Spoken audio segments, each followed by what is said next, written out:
Paz do Senhor Jesus a todos. Nós estamos aqui a partir de hoje para transmitirmos a nossa Escola Bíblica Dominical, a nossa EBD, aqui no campo de Araraquara. Você pode estar acompanhando nas nossas redes sociais.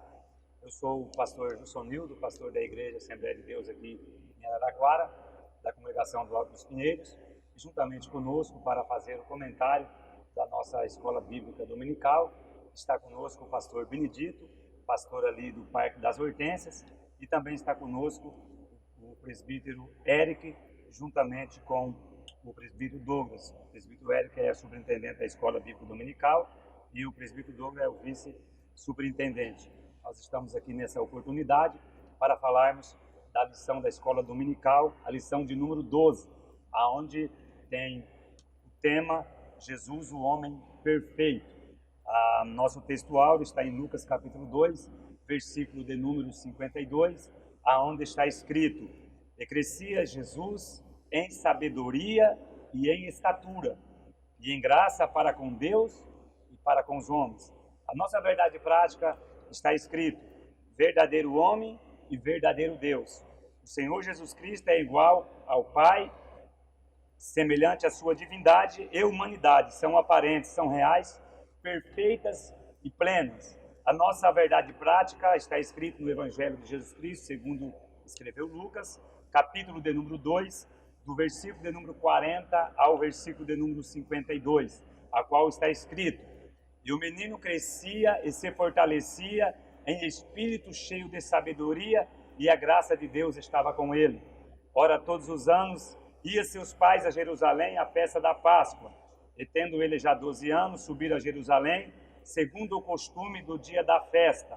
E regressando eles, terminados aqueles dias, ficou o menino Jesus em Jerusalém, e não souberam seus pais. Pensando, porém, eles viram de companhia pelo caminho, andaram pelo caminho de um dia, e procuravam-no entre os parentes e conhecidos. E como não encontrassem, voltaram a Jerusalém à busca dele. E aconteceu que, passado 3 dias, o acharam no templo assentado, no meio dos doutores, ouvindo-se e interrogando-os. E todos os que o viram admiraram-se da sua inteligência e da sua resposta.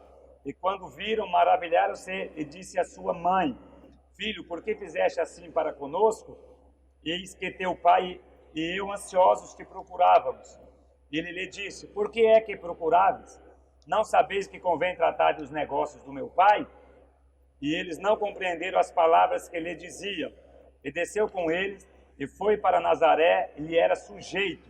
E a sua mãe guardava no coração todas essas coisas, e crescia Jesus em sabedoria, e em estatura, e em graça para com Deus e para com os homens. Nosso objetivo da nossa lição, os objetivos, objetivo de número 1, é expor a divindade de Jesus. Objetivo número 2, explicar a humanidade de Jesus. E o de número 3, assinalar a perfeição de Jesus. A partir deste momento, nós entraremos na introdução da nossa lição. Meus queridos irmãos, a paz do Senhor, é uma alegria imensa estarmos juntos aqui reunidos para estudarmos a palavra de Deus. É importante estudar esse assunto que vai tratar sobre Jesus, o homem perfeito. Aula passada nós estudamos sobre o homem do pecado e desta feita nós estamos estudando hoje a encarnação do Filho de Deus como Filho do homem, sobre a divindade de Jesus Cristo. Um tema importante que a teologia trata como cristologia. E nessa lição que nós estaremos estudando, vamos apresentar o Senhor Jesus como ser humano perfeito. Nele que devemos pensar, falar e agir. Já de início, deixamos bem claro que a humanidade de Jesus não era aparente, mas era uma humanidade real. Em tudo era semelhante a nós, exceto quanto ao pecado.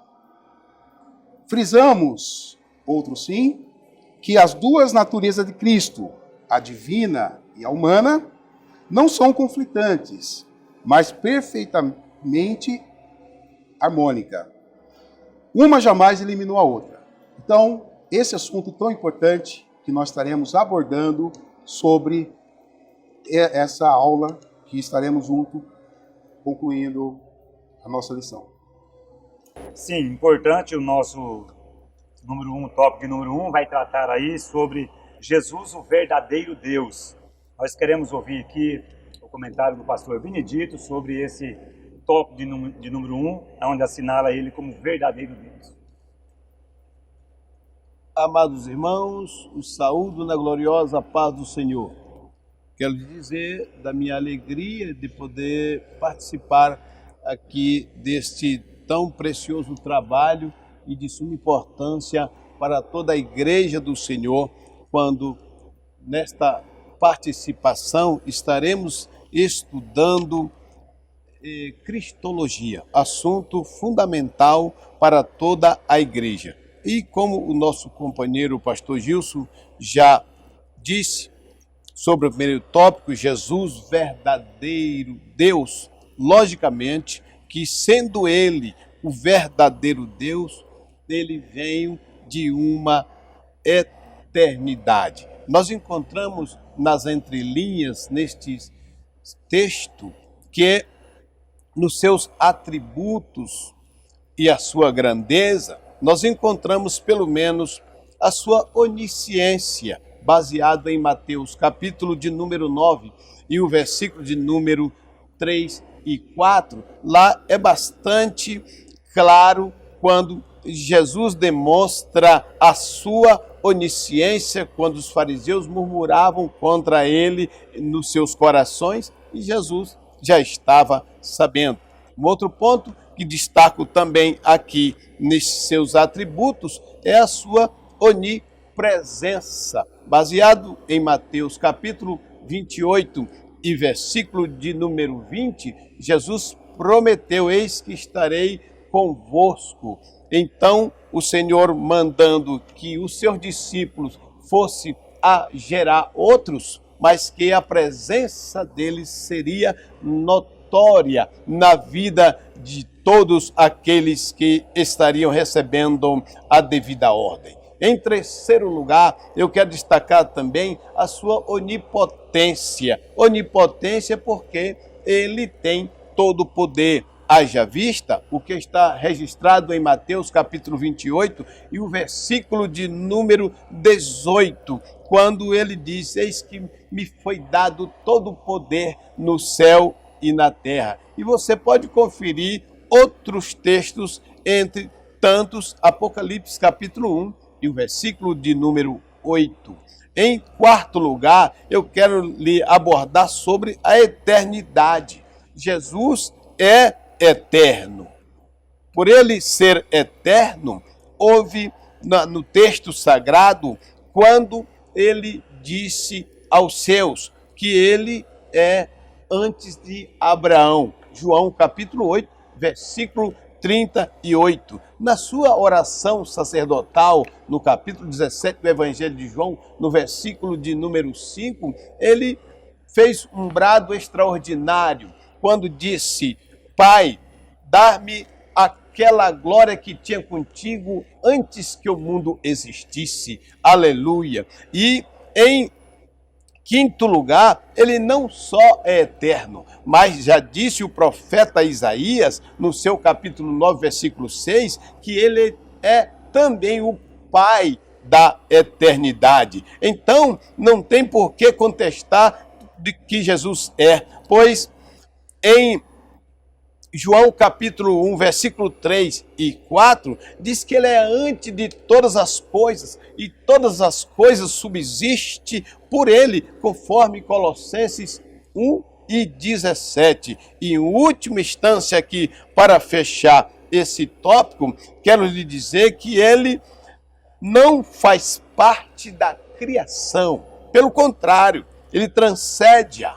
Ele é antes de todas as coisas. Na verdade, ele contribuiu na própria criação. Diz o Evangelho de João, capítulo 1 e versículo 42, que nele está a vida. Louvado seja o nome de Jesus. Muito bem. Dentro comentário da introdutório, o pastor Benedito falou com muita propriedade a questão da divindade de Cristo. Vale se destacar, pastor Benedito, que nos primeiros séculos da igreja houve um debate muito grande em relação à humanidade e à divindade de Jesus Cristo. Houve um homem chamado Ário, ele foi um grande defensor de que Jesus Cristo não era 100% Deus.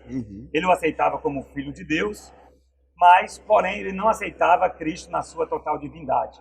Ao ponto que, nessa época, houve a conversão do imperador Constantino, a igreja teve esse envolvimento da igreja com o Estado, e nós percebemos que as questões escatológicas, religiosas, doutrinárias, não se resolvia na igreja. Era levado para o imperador, que na época era Constantino. E Ário disseminou essa falsa heresia em que Jesus Cristo, ele não era 100% Deus. Mas aí se levantou um homem conhecido como Eutanásio. Este homem foi um ferrenho combatente de Ário. Ele disse, espera aí, se Jesus não é 100% Deus, então nós temos um problema aqui, a igreja está praticando idolatria. O que foi que ele fez? Ele foi um ferraz combatente e isso foi levado para Constantino. Constantino vai fazer aí o que nós chamamos o primeiro congresso dos crentes. Ele forma o primeiro concílio e nesse concílio é apresentadas as teorias tanto de Eutanásio como de Ário. E deliberado nessa questão aí que Ário era um herege e ficou ali sustentado pelo conhecimento trinitariano que defendia Eutanásio, mostrando Cristo o verdadeiro Deus. Depois houve algumas mudanças nessas deliberações. Ainda dentro desse prisma, no primeiro tópico da nossa lição, em que nós estamos apresentando o Cristo divino, há de se destacar também o que está na nossa lição, que vai nos trazer os seus atributos e as suas grandezas e perfeições. Como, por exemplo, pastor Benedito, presbítero Eric e presbítero irmão Douglas, vai apresentar Jesus como fonte da vida. João capítulo 1, versículo 4, vai dizer que nele estava a vida e a vida era a luz dos homens, mostrando o Cristo divino, como nós estamos falando nessa lição. Também vai apresentar ele como um dos seus atributos como Deus imutável. Deus, ele é imutável, que ele não muda, mostrando aí o seu atributo divino. Hebreus capítulo 13, versículo número 8, né? Vai dizer que ele é o mesmo ontem, hoje e eternamente, mostrando que ele não muda. Vai mostrar também o Deus onipresente, não é verdade? Deus onipresente, que é um pouco diferente da sua presciência. Onipresente, ele sabe, os irmãos sabem, a todo tempo, online em tempo real. A sua presciência já é o conhecimento de antemão, antes que as coisas aconteçam. Falando na sua presciência, nós vemos, comentaristas, irmãos, que o profeta Isaías, né, ele vai aí por profecia, por revelação de Deus, já mostrar, na verdade, que Cristo é eterno, como o pastor Benedito bem colocou, né, que ele é eterno. E o escritor anônimo aos Hebreus, no capítulo 1, versículo 12, vai mostrar que os seus dias não têm fim. Não tem fim. Então isso mostra o quê? A divindade de Jesus Cristo, não é verdade? Também dentro desse tópico, entre os atributos, né, da divindade de Jesus Cristo, Mateus vai escrever no capítulo 28, no versículo número 20, a parte B, ele vai dizer que quando Jesus reúne os discípulos, ele disse, certamente eu estarei convosco todos os dias, até a consumação dos séculos, mostrando a sua onipresença. Então nós aprendemos que Deus sempre está conosco, sempre estará com a sua igreja. Também ele é um Deus onisciente, que sabe todas as coisas e até penetra onde o ser humano não penetra. Por exemplo, ele penetrou no coração dos escribas, né? Mostrando ali em Mateus capítulo de número 9, 4, que conhecia os pensamentos dos corações dos escribas, quando o Senhor Jesus Cristo, ele cura ali um paralítico e diz que perdoa pecados. Ele diz, olha, você está blasfemando, você é blasfêmia. Mas ali estava mostrando a divindade do nosso Senhor e Salvador Jesus Cristo. Nós também vamos encontrar a questão dentro da divindade, da onisciência, de saber todas as coisas do Deus divino, em que Algumas correntes não acreditam nele, mas quando escreve, por exemplo, a igreja de Éfeso, ele vai dizer, eu conheço as tuas obras. Né? Vai dizer, na igreja também, lá em capítulo 2, versículo 9 de Esmirna, ele vai dizer, eu conheço a tua tribulação, mostrando, né, que ele é um Deus, que ele tem conhecimento, né? E lá em Colossenses 3:2, que é um texto aí áureo, diz que toda sabedoria e toda ciência está nele, né? Então mostra aí a sua divindade, de forma que não há dúvida para nós sobre o Cristo divino, né? Nós também queremos aqui ouvir o presbítero Douglas sobre algum comentário que o irmão possa fazer sobre a questão da divindade, né, de Jesus Cristo, ele se apresentando como Deus, à igreja e à humanidade. A todos com a paz do Senhor, uma alegria muito imensa, né, estarmos aqui com os irmãos para debatermos essa lição, né, tão maravilhosa que é falar a respeito de Cristo. Né? E a respeito de Cristo sendo Deus, eu acho muito fascinante a parte dos evangelhos, quando eles tratam Jesus. Os evangelhos de Lucas, né, e de Mateus, ele tenta humanizar muito a Cristo na parte da genealogia. Porém, quando nós vemos lá em João ele trata o antepassado realmente, o que realmente Jesus é.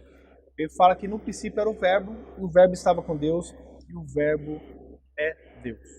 Então, quando nós vemos isso, né, você vê que que até o evangelho chamado, que é o evangelho que se desentoa dos outros evangelhos sinóticos, né, o João, ele fala a respeito disso e traz realmente Cristo como Deus. Ele João, quando ele vai trazendo esse fato, ele traz para aquela igreja naquela época, né, no primeiro século, que quem realmente é Deus. Assim, eu não estou trazendo Jesus como um homem, eu trago Jesus como Deus, e eu garanto, ele é Deus, porque ele é Deus desde o início da fundação.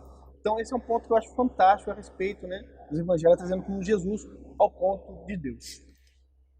Interessante nós observarmos que os discípulos também o reconheciam como Filho de Deus. Tomé vai dizer isso, que ele era Deus. Tomé deixa muito claro a respeito disso em João, capítulo de número 20, versículo de número 28, quando ele disse-lhe Tomé, Senhor meu e Deus meu. Deus meu. Também, sobre dito, Érico, Douglas, é interessante de que quando o Senhor Jesus Cristo, ele andou sobre as águas, que os discípulos estavam ali no mar, no barco, e que eles ficaram atemorizados, acharam que era um fantasma, né? E Pedro, com a sua ousadia, quando Jesus disse, não tem mais, né? Sou eu, Pedro disse, és tu, então manda eu ir ter contigo. Na ousadia de Pedro, ele vai ali andando sobre as águas, né? Realmente andando sobre as águas, depois ele acabou tendo medo ali, um pouco de incredulidade, acabou afundando ali, Jesus estendeu a mão e o ajudou, mas nós vemos que no versículo 33, os que estavam no barco o adoraram dizendo, verdadeiramente, ele é o Filho de Deus, né? Apresentando aí de forma eficaz os próprios discípulos a divindade de Jesus Cristo. Uma outra questão para fecharmos aqui o tópico da divindade de Jesus Cristo, nós encontramos ali em João 1,49, quando Felipe prega para Natanael e diz, olha, achamos o Messias, né? O Jesus Cristo, a quem se referiram os profetas na lei de Moisés. E Natanael vai dizer, mas pode vir alguma coisa boa de Nazaré, né? Ele diz, vem ver, né? Quando Jesus ali encontra com ele, Jesus disse para Natanael, eu te vi quando tu estava debaixo da figueira. Aí você vê a declaração de Natanael, né, no versículo de número 49, ele vai dizer, então, declarou Natanael, Rabi, tu és o Filho de Deus, tu és o Rei de Israel. E o próprio Jesus, também, ele falando, perguntando para os seus discípulos, em Lucas capítulo 9, perguntando para os seus discípulos, o que dizes a multidão, quem eu sou? E Pedro respondendo, o Cristo de Deus.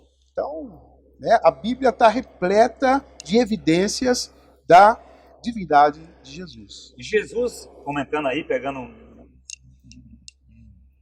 um gancho aí no seu comentário, muito bem feito, Jesus diz, não foi carne nem sangue que te revelou, mas meu Pai que está no céu. Né? Então, trazendo aí o Cristo verdadeiro Deus. Para finalizarmos essa parte do Cristo divino, nós queremos dizer que Jesus Cristo foi 100% Deus e 100% homem. 100% Deus e 100% homem. Amém. Fez milagres, fez maravilhas. E os milagres que ele fez, segundo a nossa lição, ele não fez em benefício próprio. Ele fez em benefício dos outros, daqueles que necessitavam, né? Como o pastor Benedito colocou com muito eficaz, ele não usou as suas prerrogativas divinas para que ele pudesse usar ela em detrimento da questão humana. Mas são duas naturezas, né? A divina e a natureza humana de Cristo, ok? A partir desse momento, nós adentraremos numa outra parte muito importante da nossa lição, que vai apresentar o Jesus Cristo homem.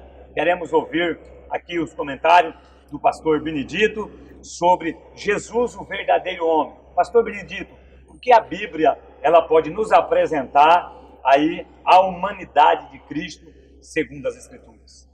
Queridos irmãos e pastor Gilsonildo e os companheiros, é muito fácil a compreensão no que diz respeito ao nascimento de Jesus nos seus aspectos humanos. Por exemplo, Jesus nasceu como todos os homens. Como todos os homens. Não gerado, mas o nascimento como todos os homens. Isso está bem registrado no Evangelho de Lucas, no capítulo 2, o versículo 7. Então, a partir daí, acompanha-se que disse o apóstolo João na sua epístola, no capítulo 4 e o versículo de número 2, que ele veio em carne. Vejam bem, e há toda uma condenação para aqueles que pregam ou ensinam que Jesus não veio em carne. Mas o texto sagrado é muito claro, ele veio em carne. E não só isso, diz-nos o texto de Mateus, capítulo de número 26, o versículo 12, que Jesus tem corpo. Veio em carne, tem corpo. Em Mateus 26, 38, diz a Bíblia que ele tem alma. Quando chegamos no Evangelho de João, no capítulo de número 11, e o versículo de número 33, lá está dizendo que ele ficou emocionado no espírito. Portanto, ele tinha espírito como ser humano, como naturalmente. Um outro ponto que eu quero destacar aqui, neste breve comentário, é que Jesus estava sujeito ao crescimento e amadurecimento natural, conforme está na leitura oficial da nossa lição, na leitura em classe. Então, os irmãos, vejam que lá diz que ele crescia em graça, crescia em conhecimento, crescia diante dos homens. Então, Jesus cresceu de uma forma natural, como qualquer outro ser humano. Na continuação desse comentário sobre Jesus como verdadeiro homem, não podemos esquecer de que a carta aos Hebreus, capítulo 10, versículo 5, diz que Deus preparou para Jesus um corpo. Então, se ele tem um corpo, é porque foi o Pai quem preparou o corpo para que ele viesse viver neste corpo durante os seus 33 anos e alguns meses mais. Viveu no corpo que foi preparado pelo Pai.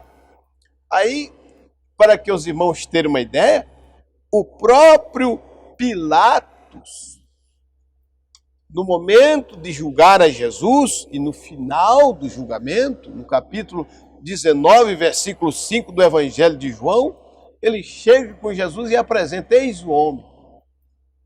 Aqui o homem. Então veja como Jesus é verdadeiro homem. Não há nenhum embaraço e nem por que duvidar disto.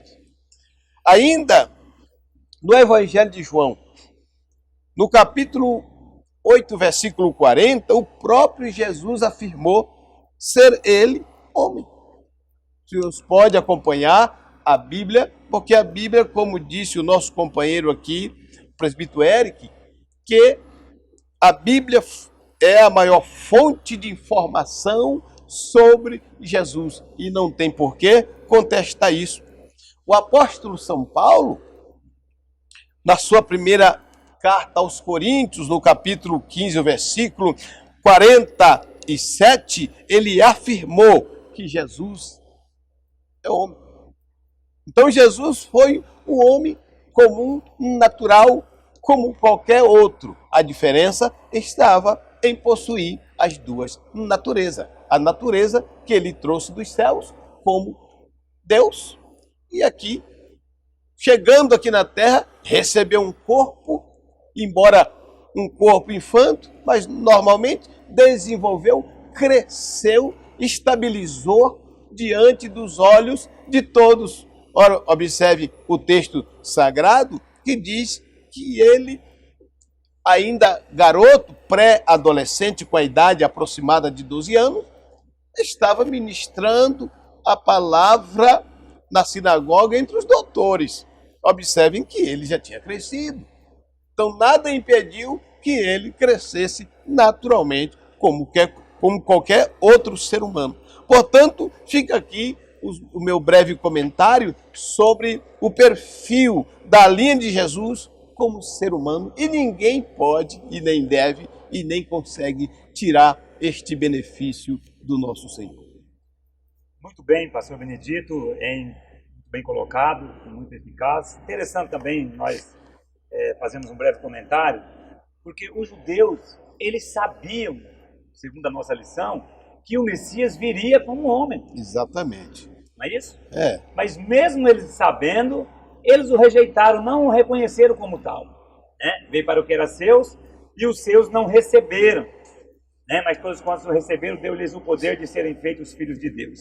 Então, Jesus estava no seio do Pai aí, conforme a nossa lição. Ninguém nunca viu a Deus, mas Deus unigênito que está ao lado do Pai, a quem o revelou, João 1:18. Então vemos que ele estava ao lado do Pai e não estava inativo, segundo a nossa lição. Né, pastor Benedito, Eric, Douglas? Ele não estava inativo, né? E Jesus disse também uma vez, ali nos seus sermões, diz: meu Pai trabalha até agora e eu também. E nós vemos isso na criação, não é verdade? É um Cristo não inativo, um Cristo trabalhando, né? E João capítulo 1 vai dizer, no versículo número 3, que todas as coisas foram feitas por meio dele. É isso. E sem ele nada do que foi feito se fez. Absoluto. Né? Ele é o verbo, a palavra, não é verdade? Ou seja, sem Jesus nada do que existiria se não tivesse a presença de Jesus Cristo. Interessante também, meus irmãos, nós notarmos que ele foi também profetizado lá em Gênesis 3,15, pastor Benedito, sobre a semente da mulher. Não é isso? Que da semente da mulher, né, nasceria um homem, não é verdade? Que esmagaria aí o adversário. Mas vamos para Malaquias, capítulo 4, versículo 2, segunda lição, vai apresentar ele como o sol da justiça, né? Então, nós vemos que ele é o tema principal das duas maiores alianças, Abraão e Davi. Está lá em Gênesis, capítulo de número 12, versículo 1 e 3, Mateus capítulo 1 e o versículo de número 1, e 1 Samuel 7,16, apresenta ele ali como, né, como os temas principais dessas duas maiores alianças, né? Então, nós vemos na questão, como o senhor colocou, muito bem colocado, pastor Benedito, o nascimento natural dele, mostrando a sua humanidade. E isso é importante, né? O nascimento dele foi como o nascimento normal da humanidade. Não houve nenhum benefício aí divino em relação a essa situação. Outra coisa interessante sobre a humanidade de Cristo é que ele teve sede. Lembra na cruz, quando ele estava tudo consumado, para se cumprir as Escrituras, não é isso? Para se cumprir as Escrituras, ele vai dizer que ele tem sede, né? Que é onde ali se cumpre a palavra de Deus. Ele também teve fome, não é verdade? E ele também, como homem colocado pelo pastor Benedito, ele também, no Getsêmani, né? Ele passou por uma agonia da sua alma, né, pastor Benedito? Mostrando aí a sua também humanidade sobre a pessoa de Jesus Cristo. Muito bem, muito bem Jesus colocado. chorou também, né? Jesus chorou muito Chorou, bem. teve mesmo. sentimentos, as agonias, que Exatamente. embora Jesus, o nascimento de Jesus foi de uma forma sobrenatural, porém, ele foi como homem que teve todos os sentimentos, agonias, tristeza, como os irmãos comentaram aqui. Então, sem sombra de dúvida, Jesus foi o verdadeiro homem. Interessante também notarmos é que o Senhor Jesus Cristo, como homem, ele também nutriu de uma perfeita intimidade com o Pai. A Bíblia vai dizer que ele se retirava para lugares desertos e orava. Ele foi um Deus, foi um homem, foi Deus, mas foi um homem que teve uma intimidade profunda com Deus. Ele dizia, eu e o Pai somos um. Então, mostra aí que para nós, como homens, que precisamos nutrir uma vida de oração, de intimidade com o Pai. Interessante agora, que é o número 4, é sobre Jesus nasceu na plenitude dos tempos. Gostaria de fazer aqui alguns comentários sobre a questão dessa, de forma rápida e sucinta, sobre essa questão da plenitude dos tempos. E Gálatas capítulo 4, versículo 4 e 5 vai citar aí, né, essa questão. Mas nós vemos aqui nesse tópico que é importante salientar que Deus levantou 3 povos e culturas para recepcionar o seu filho, né? Para recepcionar o seu filho, o ambiente, né? Plataforma, vamos dizer dessa forma. Primeiro Israel, através das sinagogas. E diga-se de passagem, pastor Benedito, Érico, Douglas, que Jesus era ele era assíduo nas sinagogas, né? Ele sempre estava nas sinagogas ali participando. Então as sinagogas, elas foi aí, né, o que Deus também levantou, Atos capítulo 5, 13, versículo 5 e Atos 19, versículo de número 8. Outra questão muito interessante que vai citar aí, que é a Grécia, através do idioma e da filosofia. Nós sabemos que Alexandre o Grande, ele acabou conquistando aí praticamente quase todo mundo da sua época, e uma coisa no período chamado período helenista, que influenciou, foi a questão da língua grega, ao ponto que Ptolomeu II, ele reúne lá os especialistas para fazer a tradução, né, do Antigo Testamento para o grego. Porque a língua grega foi importante para a disseminação e o crescimento do Evangelho, aí influenciada por Alexandre o Grande, ao ponto que Ptolomeu diz, não, nós precisamos traduzir aí o hebraico para o grego, porque Alexandre o Grande teve essa grande influência nesse sentido, porque ele também foi aí, os filósofos da época, né, foi as suas grandes pessoas que ele se espelhou nesse sentido. E a outra questão interessante também sobre essa situação é Roma, né? Roma foi fundamental para recepcionamento de Cristo e não só para isso. Se você estudar a história, você vai perceber que Roma foi um dos impérios que mais construiu estradas, né? Tem um ditado que diz que todo caminho leva a Roma, porque Roma, quando não queria conquistar alguém, eles construíam estrada. Isso foi importante para a disseminação do Evangelho. Por quê? Porque os comerciantes, os ferreiros, os pedreiros, as pessoas, né, tinham estrada, saíam, isso foi muito importante para a disseminação e a pregação do Evangelho. Veja que quando Cristo vem, Cristo homem, Deus já está, o cenário está preparado para que houvesse as estradas aí construídas por Roma e o Evangelho fosse pregado. É muito importante nessa lição que nós estamos aprendendo. Pastor Benedito, nós vemos aqui no tópico de número 3, vai apresentar Jesus, o homem perfeito. Gostaria que o senhor pudesse tecer alguns comentários também, o Érico, Douglas, fique à vontade, possam fazer as suas considerações aí sobre esse tema. Bem, a princípio, meus amados irmãos, como Jesus, o homem perfeito. Por que perfeito? Porque Jesus, sendo Deus, e baseado no que já foi comentado sobre as duas naturezas, em primeiro lugar, ele era perfeito porque era Deus. Agora, como homem, ele era perfeito porque não pecou. Jesus jamais sofreu qualquer fraqueza imoral dentro da área da moralidade. Ele foi perfeito. Lembrando que não quer dizer com isto que não houve oportunidade nem tentações. Não é isto.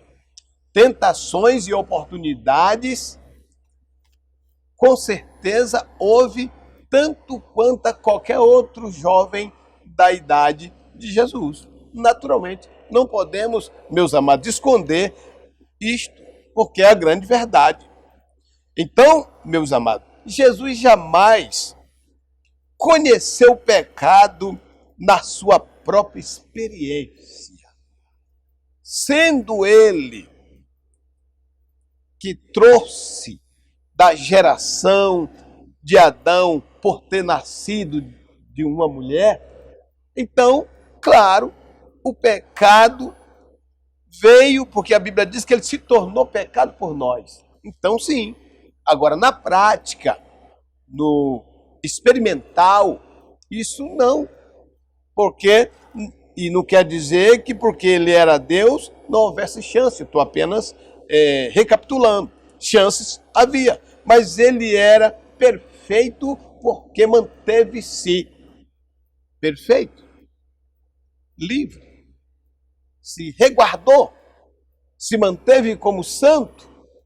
Isso é tão comum e natural que quando olhamos para a vida de um ser humano natural, a parte de Jesus, qualquer um daqueles que ele serve, e procuram manter as suas vidas diante de Deus, a Bíblia nos chama de santo. Claro que por sermos seres humanos e praticamos o pecado, precisamos, dias após dias, momentos a momentos, estarmos confessando os nossos pecados. Não é o caso de Jesus, que nada dessas coisas ele fez, mas não houve nenhum milagre para que ele não pecasse.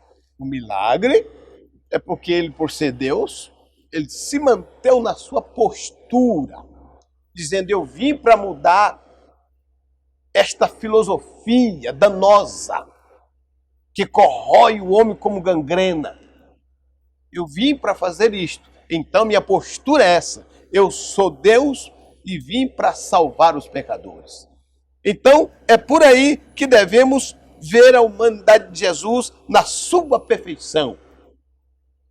Experiente sim, mas não com o pecado. Aleluia. Milagres e prodígios realizou, como vocês sabem, muita coisa, mas manteve a sua perfeição do campo da moralidade. Porque era isso que ele precisava para provar para as pessoas o meio e mostrar o caminho, o recurso, a saída para quem quisesse ser salvo. Muito bem, Érico. Em Efésios, capítulo 4, versículo 13, ele fala que até que todos cheguemos à unidade da fé e ao conhecimento do Filho de Deus, a varão perfeito, à medida da estatura completa de Cristo. Ou seja, Jesus foi o nosso excelso modelo. Então, perfeito, com certeza, ele teve várias oportunidades, como muitos seres humanos têm oportunidade para cometer algum delito, porém, ele permaneceu na sua missão, que foi em vir ao mundo para salvar a humanidade de todo o pecado. Então, Jesus, ele é de fato o nosso excelso modelo. Só para comentar o que os irmãos estão falando, né? Interessante que o professor de nos comentou a respeito que ele era um frequentador assíduo das sinagogas, né? E nós vemos isso desde a sua infância. E como ele sempre foi um exemplo de perfeição até na sua infância, nós vemos que Jesus, com 12 anos, ele está na sinagoga e a sua mãe indaga, né? Por que fizeste isso conosco? E ele retruca a sua mãe, ele dá uma indagação novamente, mas não sabe que convém cuidar das coisas do meu pai. Quem que ensinou isso para ele? Cuidar das coisas do pai dele? Foi a própria mãe. Né? Parece que a mãe esqueceu do que é o local qual ele deveria estar. Né? E ele, como a perfeição que ele era, ele foi no melhor lugar que ele podia estar, estando ele perdido no meio da multidão, na casa do pai. Né? E interessante nós vemos isso, que em todos os momentos da sua vida, a perfeição de Cristo, ela mostra, dá um exemplo, né? Desde a sua infância, né? A sua juventude não é citada na Bíblia, né? A Bíblia esconde isso de nós, mas com 30 anos, depois novamente ele volta e mostra novamente a perfeição, que ele obedecendo à vontade do Pai, sendo obediente em tudo à vontade do Pai. Amados, eu quero nesse instante, na minha participação final, fazer das palavras do saudoso missionário Ulrich Bergsten, que escreveu na Teologia Sistemática o seguinte, ele falando sobre o mistério das duas naturezas divinas de Jesus, dizendo ele, Jesus não ficou com a divindade humanizada, nem tampouco sua humanidade divinizada. Não houve mistura. Isso que é interessante, né? Aí, no segundo tópico ele diz, ambas operaram simultânea e separadamente em uma única pessoa, Jesus. E jamais houve conflito entre elas. Se davam bem, a natureza divina e a natureza humana. E concluo agora com o que disse Maipirma, na sua teologia sistemática também, dizendo, o Filho de Deus se fez homem, para que os filhos dos homens possam ser feitos filhos de Deus. Baseado em João, capítulo 1, e o versículo de número 2. Fica aqui o meu fechamento e meus agradecimentos a todos, em nome de Jesus. Muito bem, pastor Benedito, muito bem colocado, mostrando aí Cristo, o homem que não pecou.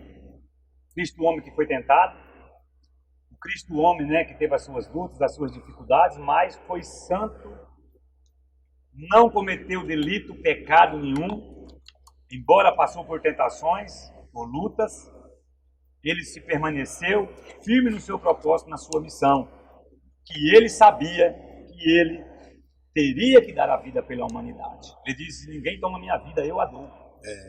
Eu a dou. Então, o diabo jamais tirou a vida de Cristo, porque Cristo a deu por mim, por nós, na cruz do Calvário. Ele foi perfeito, espiritual e moralmente falando, né, na sua humanidade não houve mancha, mácula. Ele foi o Cordeiro que morreu por nós na cruz do Calvário. A morte vicária, a morte substituta por nós naquela cruz do Calvário. Estamos finalizando a nossa lição da Escola Bíblica Dominical. Eu quero, nesse momento, agradecer ao pastor Benedito, presbítero irmão Érico, coordenador da nossa EBD, e o vice-coordenador, presbítero irmão Douglas. Obrigado pela contribuição, pela presença de vocês. E nós já temos nessa oportunidade sobre a humanidade, sobre a divindade de Cristo, sobre Cristo, o homem perfeito. Eu quero finalizar aqui com a introdução da nossa lição, que diz que nós devemos olhar para Jesus, autor e o consumador da nossa fé. Deus abençoe a você, Deus abençoe sua casa, sua família, a Igreja do Senhor, a ADBA Araraquara, aqui na nossa cidade. Muito obrigado a todos. Até o próximo domingo, na nossa 13ª lição, concluindo o primeiro trimestre, se Deus permitir, da nossa EBD. Muito obrigado a todos.